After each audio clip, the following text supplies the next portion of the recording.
Bem-vindos aqui a esse encontro, onde eu vou falar sobre vencendo no escuro, deficiente sim, incapaz jamais. Um jovem, 23 anos, um acidente, onde leva a perda da visão e toda uma mudança de vida a partir desse momento. A ousadia em romper um horário, o cansaço, o consumo de uma pequena quantidade de bebida alcoólica, mas levando a um acidente grave e o qual torna-me deficiente, né, até o presente momento. Não sei do futuro. É um pouquinho da minha história de vida, onde eu era um jovem de 23 anos e fazia ciências contábeis, trabalhava no setor de contabilidade, na extinta empresa Fininvest. É um jovem que fazia de tudo, trabalhava, estudava, praticava esporte, dançava, se divertia. E aquilo ali, o acidente parou, no dia 14 de junho para o dia 15 de junho de 1990. Um momento que eu digo para vocês que eu estava muito bem na minha vida, né? Estava muito bem em termos de profissão, né? Por quê? Voltando lá atrás, esses 23 anos, naquele momento eu não estava muito satisfeito com a empresa, muito satisfeito com o que eu fazia naquele momento dentro da empresa. E estava saturado do serviço que executava. E no dia 13 de junho, eu fui mandado embora às 3 horas da tarde dessa empresa, onde eu já vinha buscando esse objetivo, com garantias de 2 outras empresas paralelas que eu poderia trabalhar. Existia oportunidade já em vista. Sendo que, nesse dia, foi muito importante para mim saber o meu valor profissional. Quando o gerente, né, o diretor, gerente do setor, o contador geral, ele manifestou que eu ficasse 2 meses em casa sem procurar nenhum trabalho, e isso me parou para pensar que eu realmente não era um mau funcionário. E ele sabia que eu estava saindo dali, sendo mandado embora, por um estresse, um cansaço. E eu fiquei muito satisfeito. Claro que eu disse para ele que, precisando do meu serviço, eu voltaria. E ele disse, fique 2 meses. Se eu precisar, você volta? Eu disse, volto. Eu me despedi de todo mundo, sendo que quando eu fui conversar com o meu chefe de setor, surgiu uma coisa muito interessante. Pensem bem, registrem isso. Isso foi no dia 13 de junho de 1990, aproximadamente entre 3, 4 e pouca da tarde, daquela quarta-feira, que precedia Corpus Christi, que seria dia 14, um feriado. Ele conversando comigo, eu tive uma conversa em particular e mostrei para ele que algumas coisas estavam um pouco equivocadas. Eu fui mandado embora por situações que eu realmente provoquei, porém, algumas questões não foram muito interessantes, que ele colocou para mim e eu para ele. Quer dizer que nessa conversa ele perguntou se eu trabalharia em outro setor dentro da empresa. Eu disse que sim. Ele citou o nome de uma determinada pessoa no setor que era responsável lá por conciliação bancária. E eu fui conversar com o chefe desse setor. E chegando lá, ele perguntou para mim por que eu estava sendo mandado embora. Eu fui mandado embora que ele conversasse com o meu chefe. E ele lembrou de fatos que aconteceram quando existiu uma oportunidade de alguém a colaborar com o setor dele, de algo, quem se disponibilizaria, perguntaram no setor da contabilidade, e eu fui trabalhar no setor dele, na conciliação bancária, durante uma semana, junto com um outro colega. E ele guardou também um belo dia, quando terminou, um dia, uma quinta-feira, quarta, não lembro muito bem. Ele falou que lembrava do dia que eu não deixei ele sozinho na mesa de um bar, ali, e eu percebi que ele estava um pouco tocado pelo show, pela quantidade. Acompanhei ele até o ponto de ônibus, coloquei no mesmo ônibus que eu. Ele desceu onde deveria, no destino dele, e eu no meu. No outro dia, quando eu cheguei no setor, eu liguei para o ramal dele e ele já estava lá. E ele tinha sotaque de boliviano, então ele dizia: garoto, eu já cheguei, estar preocupado, né? Eu cheguei lá. E ele, nesse momento, ele conversou comigo que a menina estava insatisfeita por trabalhar ali com ele e mais 3 outros homens, estava meio incomodada, e ele falou: ela sobe para o setor da contabilidade e você vem para conciliação e com reajuste salarial. Eu lembro muito bem disso. Um bom reajuste salarial. Ainda seria promovido. Vejam bem, né? Às 3 horas da tarde, 3 e pouco da tarde, eu era demitido, e às 5 da tarde a minha rescisão estava sendo praticamente suspensa.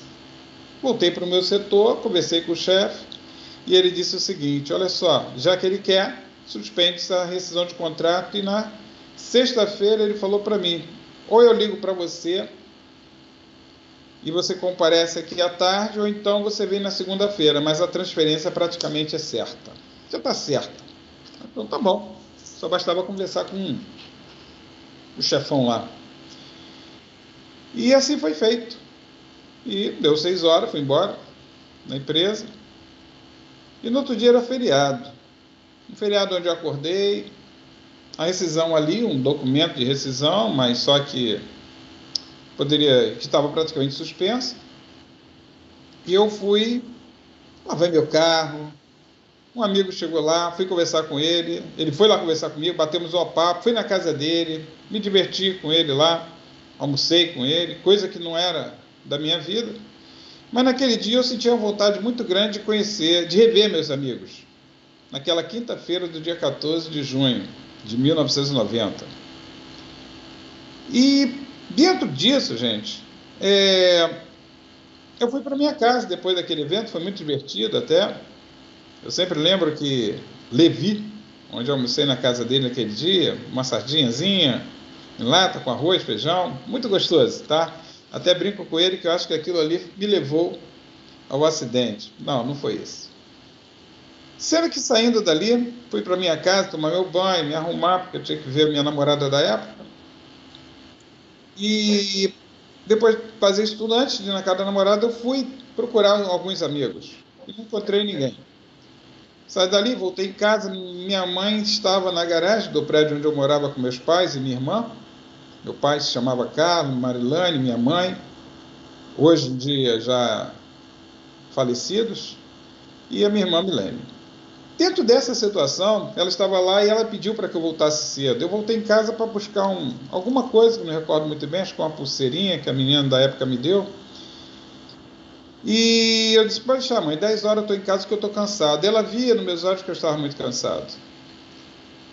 E a partir dali, gente, eu saí dali e antes de chegar na casa da namorada lá, naquele momento, naquela época, eu entrei numa outra roupa porque eu queria ver meu pai.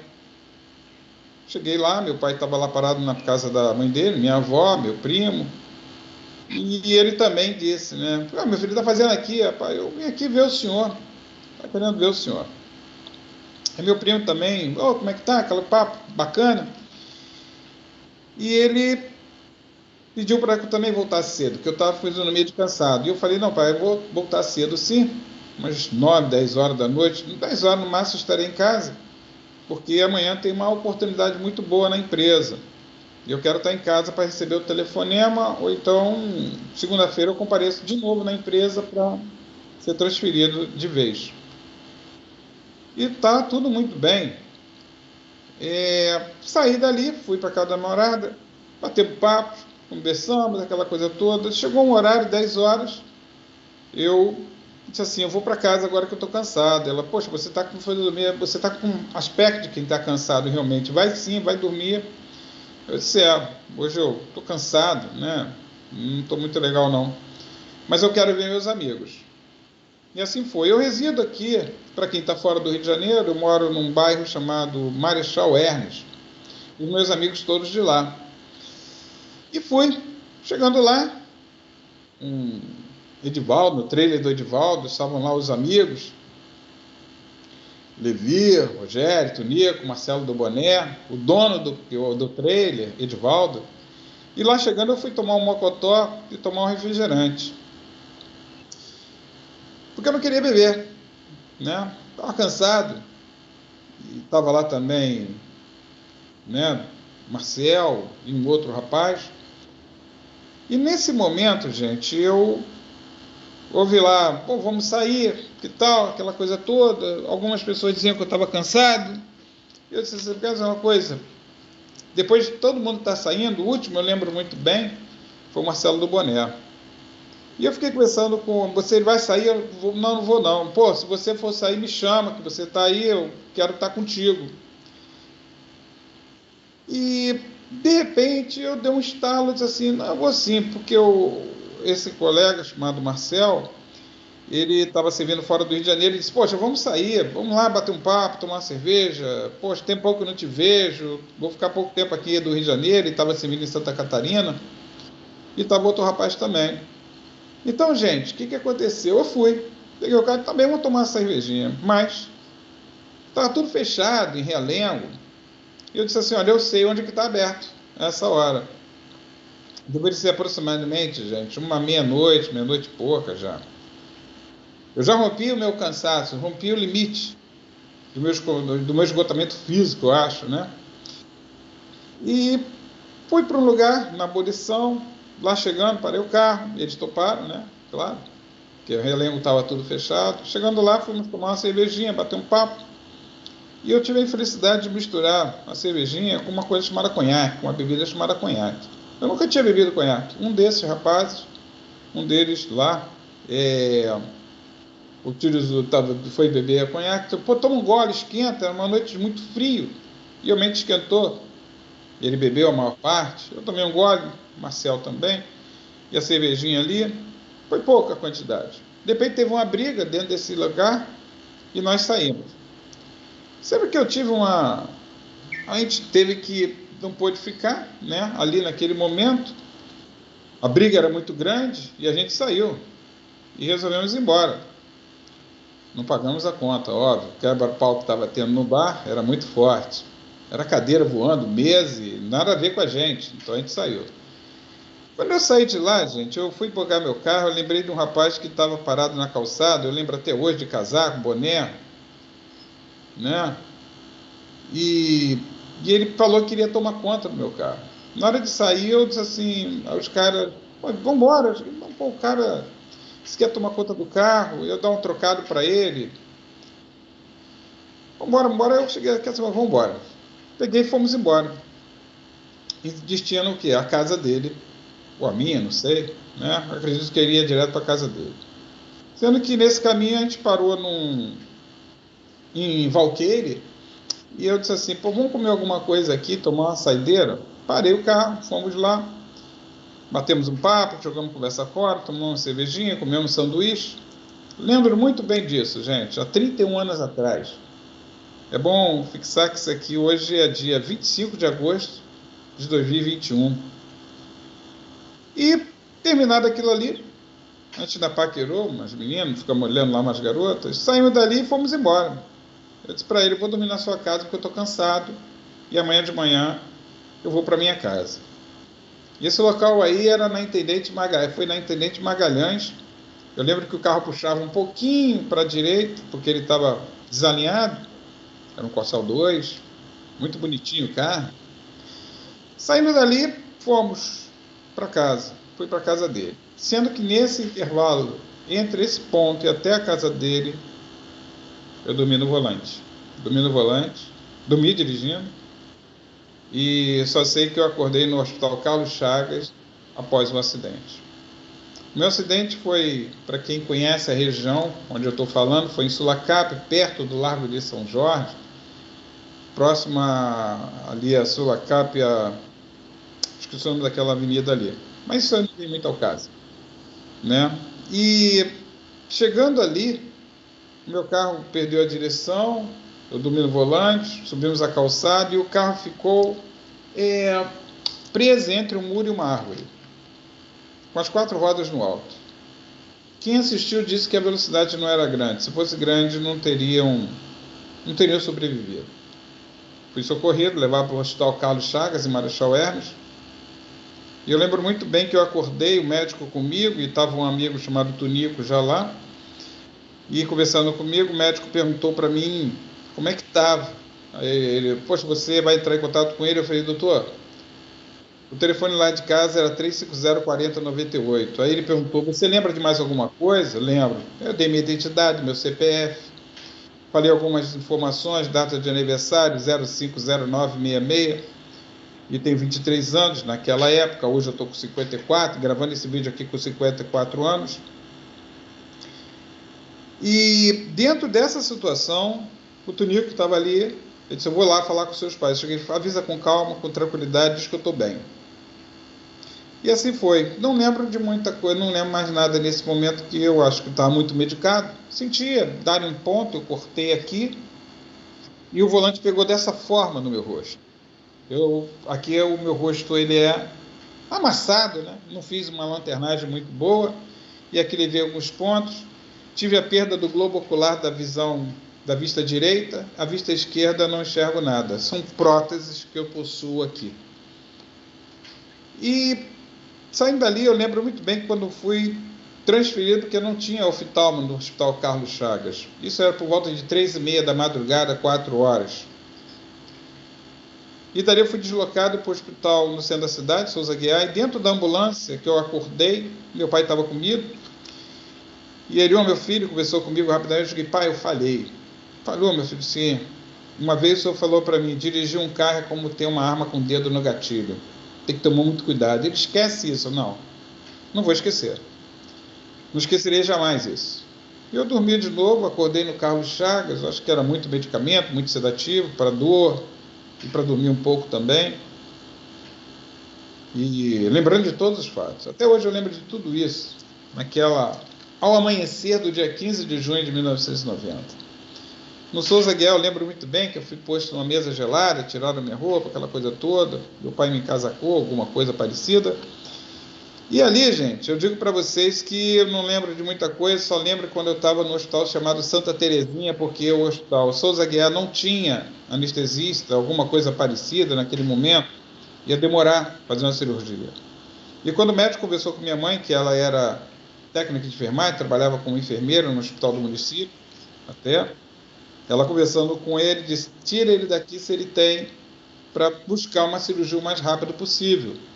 Que aqui nossa equipe, sendo feriado, aliás, sexta-feira, depois do feriado, alguns profissionais não estavam, ele era até um cirurgião, mas ele disse, não tenho como operar agora. E assim eu fui para o hospital chamado Santa Terezinha, no bairro da Tijuca. Chegando lá, algumas questões aconteceram, fiquei lá numa máquina, na emergência, e o pessoal começou a chegar. Em algum momento eu até brincava, teve uma menina que eu estava com a mão cruzada assim no peito, descansando, ela tirava a mão do peito e eu botava de novo. Ela tirava, eu cruzava. Quando ela foi botar a mão de novo, eu segurei, ela levou um susto, eu disse, calma, eu estou acordado. E sempre brincalhão, eu disse, pô, estou acordado. Ela, pô, não brinca assim não, cara, pô, você também, hein?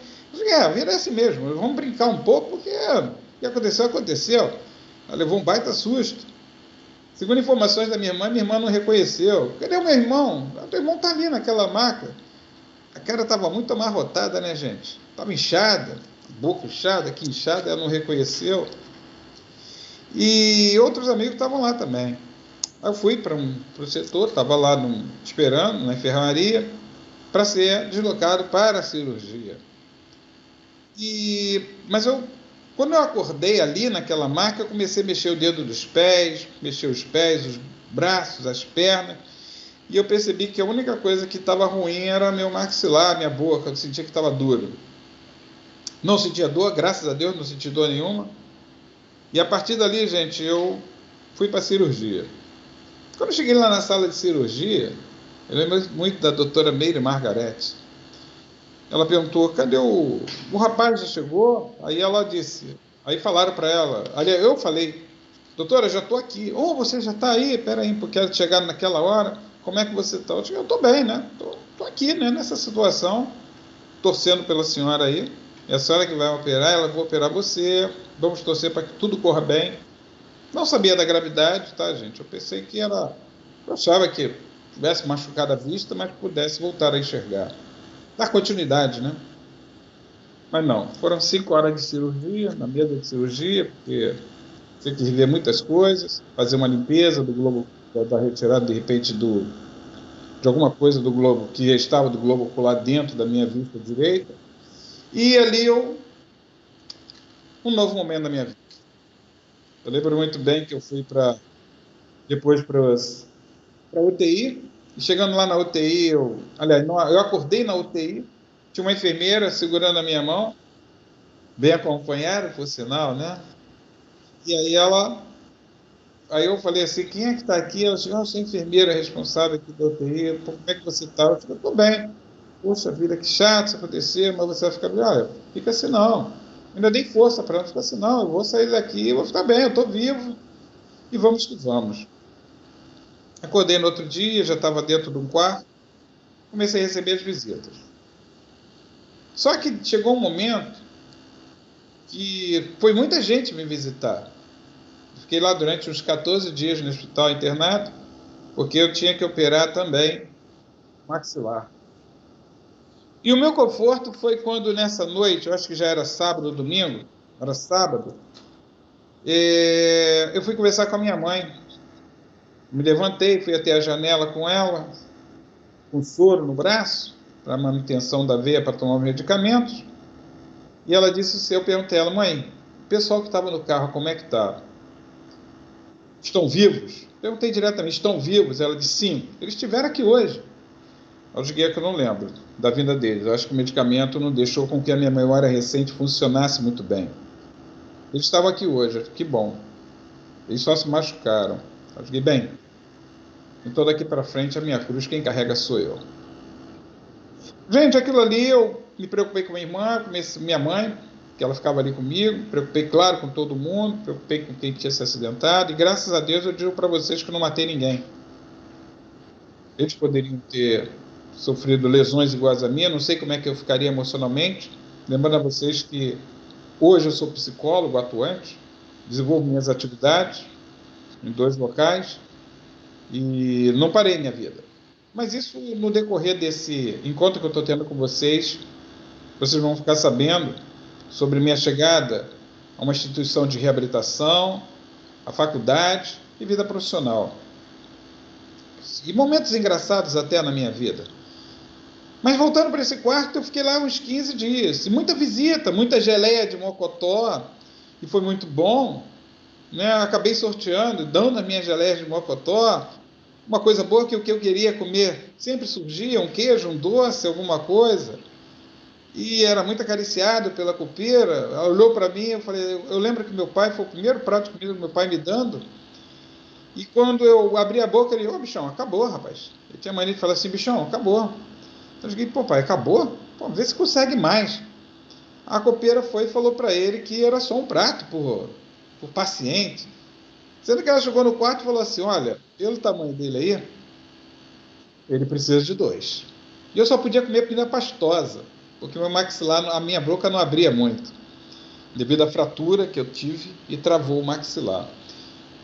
E aí ela falou, vou trazer. Mas no dia que ela vinha, eram 2. Mas no outro dia, não. O outro dia era só um. E agradeço muito aquela copeira da época. As enfermeiras também. E aquilo me ajudou muito a ter uma animação para a vida. E eu nunca parei. As pessoas, você teve depressão? Claro que eu tive uma depressão, mas não uma depressão que me levasse a um estado de depressão total. Não. Depressão pelo que estava acontecendo. O que seria da minha vida de se enxergar? Tinha muita visita, isso ajudava muito, os amigos estavam lá, todos os amigos da empresa que eu trabalhei, gente que eu nunca vi, pai de vizinho meu que já era separado, morava distante dos filhos, esteve lá, né? Me visitando e sabia de mim, me elogiava, poxa, eu gosto muito de você, você é um garoto bacana, muito chato, mas você vai se recuperar. Muita força. Eu tinha muita fé de que eu ia sair dali, acreditava que ia voltar a enxergar, mas acabava parando para pensar, o que será? E a minha estada no hospital foi visitas e visitas, muita fé, muita corrente, muita gente querendo muitas coisas, muita gente apostando, e eu pensava, poxa vida. E eu digo que senti culpado pelo acidente, claro, me responsabilizei, isentei completamente de quem estava comigo, querendo sair comigo, queria se divertir um pouco, bater um papo, matar a saudade. E eu nunca responsabilizei ninguém daquele dia. Existiu até alguma coisa, alguém lá de um grupo falou é a culpa de fulano, de Beltrano. Não, ninguém tem culpa. O carro era meu, o carro não era movido a automático, ninguém comandava ele, eu era o motorista. A chave era minha, tudo era meu. E no hospital foi muito interessante. Ali eu comecei a andar, comecei a perceber onde eu pedia para minha mãe ela falar onde ela estava, por uma vaidade minha. Eu queria falar olhando para as pessoas e não olhando para um vazio. Então eu olhava para a pessoa falando, eu me direcionava minha visão para dar atenção. Então, gente, ali eu tive essa situação aí bem legal. Até que chegar o dia de eu sair, receber minha alta e voltar para casa. E aí seria um outro momento da minha vida, né? O retorno à minha casa, o retorno a uma realidade fora do hospital, o contato com a minha limitação, né? Esse acidente, gente, eu poderia ter ficado tetraplégico, paraplégico, como eu fiquei cego, eu poderia ter morrido, poderia ter acontecido nada, ou poderia não ter voltado mais para casa. Eu costumo brincar um pouco que meus pais falavam, volte cedo, e eu voltei cedo, de manhã cedinho, mas 14 dias depois, cego. Né? Cego. Mas tudo bem, não é um problema para mim, não. E eu sempre digo que sempre temos que ter um alerta. As pessoas falam, a quantidade de bebida, não é só a quantidade de bebida. É o teu estado físico, emocional, que também pode estar ali comprometido pela pequena dose. Quantas pessoas, você que está me assistindo, de repente deve ter bebido um copinho, 2 e sentiu sono. E eu, muito cansado, aconteceu isso. Eu lembro de que um colega da empresa onde eu trabalhei, uma vez numa visita à minha casa, eu já casado, não com a menina da época, com Denise, que tem um enteado, meu enteado, me deu um enteado, né? Tem um filho chamado Rodrigo, hoje eu tenho minha filha, Kênia, me deu 2 netos, né? Lucas e Estela. E eu digo para vocês que dentro desse decorrer, ele falou o seguinte, teve gente pensando, poxa vida, você naquele dia se acidentou porque ficou triste por ter sido mandado embora. Eu disse, não, negativo. Era uma coisa que eu queria ser mandado embora. Até porque existia a possibilidade, eu acho que eu posso citar esse nome, que existia a chance de trabalhar na Mesbla em uma outra empresa, que um colega que tinha saído de lá, ele ia me convidar. Mas fora essas 2 oportunidades, ainda havia a chance de voltar para a empresa, se eu fosse mandado embora, mas nenhuma dessas 3 iriam acontecer, porque a hipótese real é que eu iria ser transferido naquele dia e ainda ia ter um reajuste de aproximadamente 60% do salário. Eu vou dizer o nome da pessoa que confiou no meu trabalho e queria para esse setor. Oscar, o nome dele. E aí, gente, quando eu voltei para casa, isso aí já foi num futuro, quando ele conversou comigo. Mas voltando lá para 1990, a luta foi por busca de quê? De tratamento, voltar a enxergar. Era essa a minha batalha. Essa era a minha luta naquele momento, travada comigo mesmo. E com o apoio da minha família e dos amigos verdadeiros, porque alguns amigos, hoje colegas, eu boto assim, são amigos, têm consideração, né, se afastaram demais. E tinha muitas, né, não vou citar nomes, mas se afastaram por problema deles mesmos, né? Aqui eu agradeço muito o apoio na época, e depois também, a Levi, Rogério Gabriel, Rogério Vaz, Tunico, Edivaldo, Gebardo Sabino de Oliveira, Rogério Gabriel falei, Paulo Henrique Pegas, amigos da época, a irmã do Edivaldo, Edilma, claro, sem contar com a minha família, meus pais e a minha irmã na época foram muito fortes comigo, né? Mas eu me recordo muito bem desses, né? Ali. E eles sabem por quê? Porque que eles foram importantes naquela época, né? O Marcelo do Boné, né? Meu tio. Então tem uma turma boa aí, tem uma boa turma nisso aí, aqueles que... E tive minha solidão também, gente.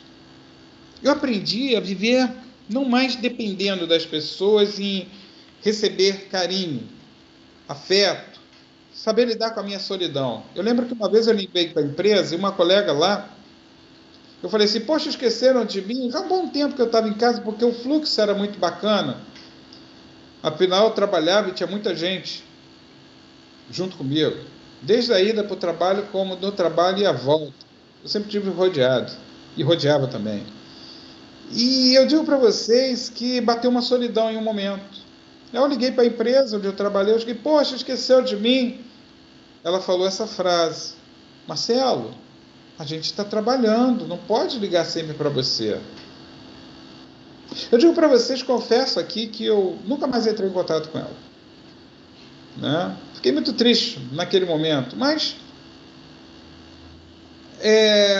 eu fiquei assim, abalado. Aí eu parei para pensar, eu digo, é mesmo, você não está errada não. Né? Você entende? A gente está trabalhando, não pode ficar ligando para você, eu digo, é verdade. E eu deixei como está. Quando eu desliguei o telefone, eu olhei para minha casa e falei, pai, vamos sair para tomar um chopp? Ele disse assim, meu filho, era tudo que eu estava esperando, um convite seu. A gente tinha esse hábito de vez em quando sair, meu pai e eu, tomarmos um chopinho e fomos. Tomar um chopinho, comer um bolinho de bacalhau. Paralelo a tudo isso aí, os amigos, muitos amigos me visitavam, muitos amigos me pegavam para sair. Assim como existiram aqueles que paravam na porta da minha casa, falavam com a minha irmã. E o Marcelo, está aí? E o Marcelo? Pô, o Marcelo está bem, ele está lá em cima. Não quer ir lá falar com ele? Não, estou com pressa. E eu ia embora. As visitas não existiam mais. Mas eu tinha que saber lidar com isso, que as pessoas têm a total liberdade de querer ou não, né, estar juntos.